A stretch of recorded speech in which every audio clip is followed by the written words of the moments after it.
যে মাখনের বাড়িতে 3 দিন মেলা হয়েছে, আমার মনে হয় 3 দিনও এই একদিনের লোক যায় নাই। এর জন্য আমি গর্বিত। মাখনের সাথে আমার একটা ঝগড়া হয়ে গেছে, হয়তো যারা গেছেন তারা কিছুটা জানেন। তো আমিও কিছু বুঝলাম। শিল্পীরা আমাকে, আমার যাওয়ার মতো কিছু নাই। আপনারা জানেন আমি সবসময় গালাগালি বকাবকি করি, অনাহুতি গালাগালি করি, অনাহুতি বকি, অনাহুতি একজনের লেখতে পারি। এরপরও শিল্পীরা বলছে ওইটাই ভালোবাসা। এখন ওইটাই যদি ভালোবাসা না থাকে, ভালোবাসা পাইলাম, সুন্দর হইল।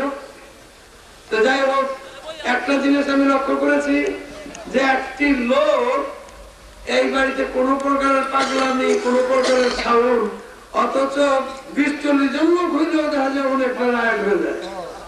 কিন্তু এই যে ভোর 5টা হয়ে যেতেছে, অথচ কোনো ব্যক্তির রাও নাই, সব বসে আছেন।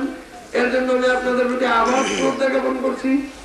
আপনারা আসবেন, শিল্পীরাও আসবে, সব শিল্পীরা আসবে। তো আমি এই আশা রাখি, এখন লতিফ সরকার আগামীতে মেলা 2 দিন হবে। আগামীতে মেলা 2 দিন হবে। এটা আগামীতে মেলা ওই দিনও হবে। 10টা বন্ধ হবে, 10টা।